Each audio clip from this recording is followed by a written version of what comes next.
Welcome to This Week in Tesla. It's Sunday, Feb 2nd, and we're going to be taking a deep dive into all the articles and reports about Tesla from this past week. Yeah, it looks like a lot happened with them. Yeah, definitely. So let's get started with this Model Y refresh, the Juniper Model Y. Yeah, what is going on with that? Sources are saying it's hitting showrooms soon, and it's got a Cybertruck-inspired design, a redesigned dashboard, better materials, all to make it feel more premium. That's pretty interesting timing for a refresh, though, right? Because a lot of sources reporting that Tesla's sales and revenue actually went down last year in 2024. That is interesting. Yeah. Especially since they even tried to lower prices to get demand up. Right.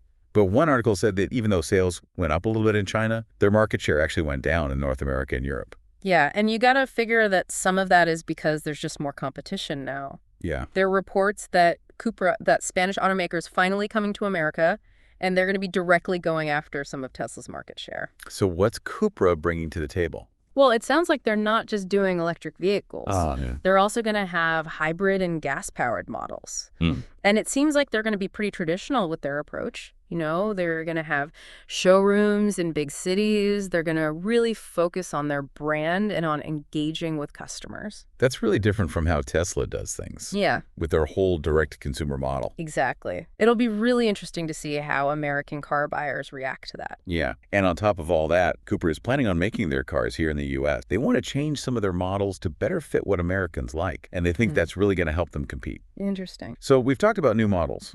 What about the Cybertruck? Is it finally ready to roll? Well, it's getting there, but it's running into some problems. Even with all these incentives, they're offering like free paint protection film wraps. People are reporting a weird problem with the windshield. Oh, really? What is it? So several Cybertruck owners have said that big circular cracks are just showing up on the inside of the glass, like they're forming on their own. That sounds like a pretty serious quality control issue for Tesla, especially as they're trying to get this very anticipated truck out there. Definitely. So on top of production issues, Tesla is also dealing with some political stuff. Yeah. Especially in Canada. Yeah. Chrystia Freeland, who's running for leadership there, she proposed a 100% tariff on all Tesla vehicles coming into Canada. 100%. Yeah, and to make things worse, she also wants to put the same tariff on American alcohol. So what's behind this? Well, she's basically saying it's to counter the tariffs that the Trump administration put on Canada, and she's specifically calling out Tesla and Elon Musk. It sounds like she wants to put the squeeze on businesses that support Trump. It seems that way. And this all just points to how tense things are between Canada and the U.S. on trade. Yeah. You know, Tesla's CFO actually just warned investors that these tariffs could really hurt their profits. It looks like Canada is following through on that threat. They announced they're putting retaliatory tariffs on $155 billion worth of American goods, including a 25% tariff on all EVs made in the U.S. Wow. So that's going to directly hit Tesla. Oh, yeah.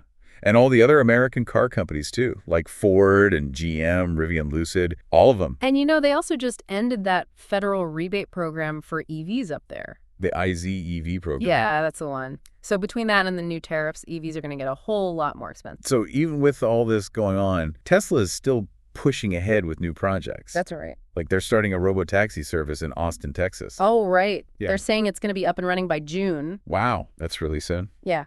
And the thing is, it's going to be completely driverless. Yeah. No human backup or anything.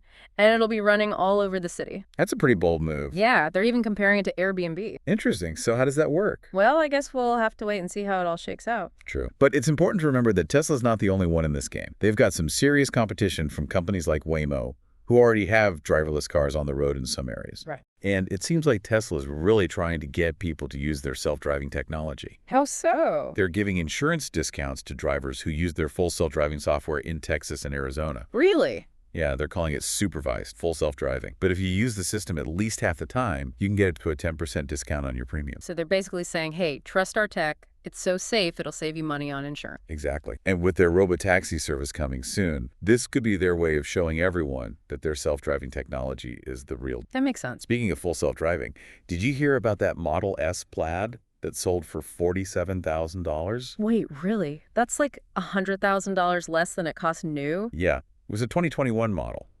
And the guy who bought it, Tyler Hoover from Hoovy's Garage, he took it on a road trip in the winter. How'd it go? Well, he drove from Chicago to Kansas, and he could only get about 230 miles on a single charge. That's way less than the 340 miles it's supposed to get. Right. It just goes to show how much the weather can affect how far an EV can go. True. And I heard he even raced the Plaid against his Bugatti Veyron. He did, but the Bugatti won because it had better traction on the wet pavement. Makes sense. I guess even though EVs are known for their crazy acceleration, they're not always going to beat a gas-powered supercar. Yeah. But back to that Model S. The dealership that sold it actually lost money on the deal, and they said they're done buying EVs. Really? It just shows how unpredictable the market for used EVs can be. So why are used Plaids losing so much value? Well, there are a few reasons. One is that there's more competition now from other luxury EV makers like Mercedes, BMW, and Lucid, and that's putting pressure on resale value. Makes sense. And then you've got Tesla themselves cutting prices on their new model, which just makes the used ones even less appealing. Right. So it seems like Tesla's looking for other ways to grow. Like what? Like their plan to build thousands of those Optimus humanoid robots. Yeah, that was a pretty wild announcement. So what are they going to do with all those robots? Well, first they're going to use them in their own factories. But Elon has said they might sell them to other companies later on. So they're not just an electric car company anymore. They're a robot company, too. Pretty much. Yeah. This move shows how ambitious they are. They want to be a leader in robotics. It's a big bet, but if it works, it could change a lot of industries. Absolutely. And on top of that, they're also changing how they make their cars. So they're going to start using these huge gigapresses in their Ohio factory to make battery cases for their new EV. gigapresses, what are those? They're basically giant machines that can mold metal parts in one go. Yeah. It's supposed to make production faster and cheaper. And they're also changing how they make the batteries themselves. Right. Yeah. They're introducing a new system for building the cells that make up the battery pack. This is supposed to make their whole assembly process better and more adaptable. So they're really investing in American manufacturing. They are. And you know what? Honda's doing the same thing. Yeah, they're putting $1 billion into their Ohio factories. They're getting 6 gigapresses. And they're also going to have that new cell manufacturing system for their own EVs. So it seems like this is the way of the future for car companies, especially if they want to make EVs more efficiently and maybe even bring the cost down. Yeah, and it seems like Tesla's trying everything they can to boost sales right now. How so? Well, they just made their referral credits for the Model 3 5 times bigger. Yeah. Now you can get $2,500. Wow. That's a big jump. Yeah, and they also lowered the lease prices on the Cybertruck and the Model 3 long range. So they're really responding to all these different things happening, like those Canadian tariffs. Yeah, and they also need to keep their sales numbers up here in the U.S. Right.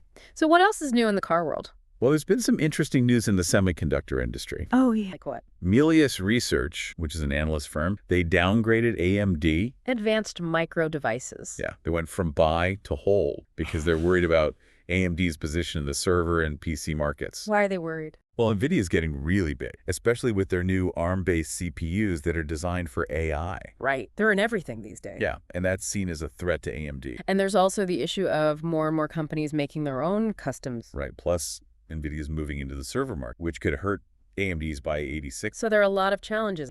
And then you've got this new AI breakthrough from a company in China called DeepSeek. I hadn't heard of them. Yeah, they're kind of new on the scene. But this breakthrough is making people wonder if it's going to change the demand for chips around the world. Oh, that's interesting. It really shows how global the tech industry is and how quickly things can change when a new player comes out of nowhere and disrupts everything. It does. And speaking of AI, there's been some debate about the future of self-driving cars. Oh, yeah. What's that about? Ross Gerber, who's a big Tesla investor, he said he actually prefers Waymo's robotaxi technology over Tesla's full self-driving.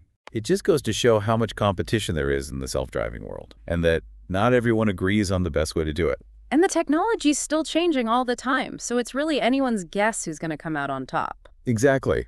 But on the policy side, Rivian CEO RJ Scaringe, he doesn't seem too worried about the possibility of the $7,500 EV tax credit going away if Trump gets elected. So he's pretty confident. Yeah, he thinks that getting rid of the tax credit would hurt the traditional car companies more than Rivian. That's an interesting take. But, you know, Tesla's had some issues lately, too. Like what? Well, there was this official in Poland who called for a boycott of Tesla cars. Why? Because of some things Elon Musk said at an event that was connected to this far-right political party in Germany. The Alternative for Germany party. Yeah, it was a pretty controversial situation. Yeah. And it shows how a CEO's words and actions can really affect a company's image. Definitely.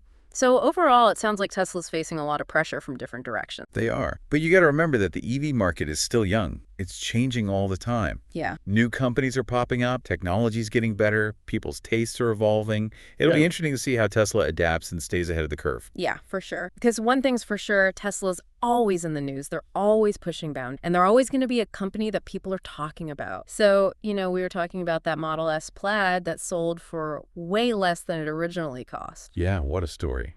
It really shows you how much the market for used EVs can change. Like that 2021 Model S Plaid only sold for $47,000. Yeah. And the guy who bought it, Tyler Hoover, he took it on a road trip in the winter. Oh, yeah, from Chicago to Kansas. Right. And he only got like 230 miles per charge. Way less than the 340 it's supposed to get. Yeah, it really shows how much weather can affect an EV's range. You know, people don't always think about that. It's true.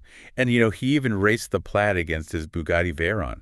Oh, yeah, what happened? The Bugatti won? Really? Yeah, it had better traction on the wet pavement. That's pretty funny. EVs are famous for their quick acceleration, but they're not always going to be faster than a gas-powered supercar in every situation. And let's not forget about Tesla's big move into robots. Oh, yeah. Elon Musk announced that they were going to make thousands of those Optimus humanoid robots. It's pretty wild, right? Yeah, so the first ones are going to work in Tesla's factories. Right. But Musk has said that they might start selling them to other businesses eventually. So they're not just a car company anymore. They're branching out in some pretty interesting directions. So, we were talking about those trade tensions between Canada and the U.S. Yeah, and how Chrystia Freeland proposed that 100% tariff on Tesla vehicles. And then Canada went ahead and put retaliatory tariffs on like $155 billion worth of American goods. Including a 25% tariff on all EVs made in the U.S. So that's going to affect Tesla along with all the other American car makers like Ford, GM, Rivian, Lucid. And back in the U.S., it seems like Tesla's doing what they can to boost sales. Like with those bigger referral credits for the Model 3. Right. They're up to $2,500 now.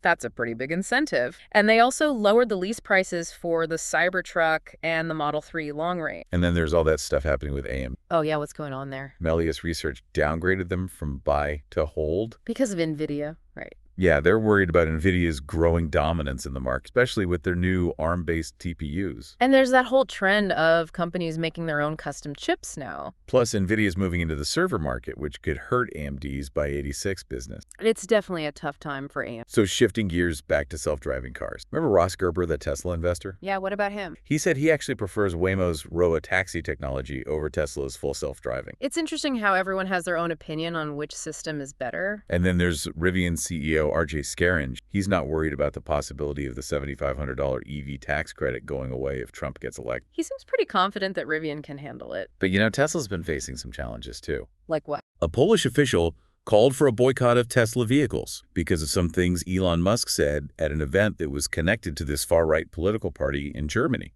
It just goes to show how a CEO's words and actions can have real consequences for a company. And we can't forget about Tesla's focus on more sustainable manufacturing practices with those gigapresses and cell manufacturing systems. They're really investing in the future of car making. And it's great to see that Honda's doing the same thing. They're putting a lot of money into their Ohio factories to make EV. It's a sign that the whole industry is moving towards more efficient and sustainable production. And with Tesla's push into humanoid robots with Optimus, it's clear that they have big plans that go way beyond just electric vehicles. They're a company that's always looking to innovate and push the boundaries. It's interesting how things that are happening outside of Tesla can still have a big impact on the company. Oh, yeah. Like what? Well, analyst Gary Black said that if Trump wins and cuts corporate taxes, that could increase Tesla's earnings per share by like 4% in 2025. Huh. So even stuff like tax policy can make a difference. It really shows how connected everything is in the business world. What happens in one area can ripple out and affect other things. And we've seen how political decisions like those Canadian tariffs can directly hit Tesla. Yeah, those tariffs are probably going to make it more expensive,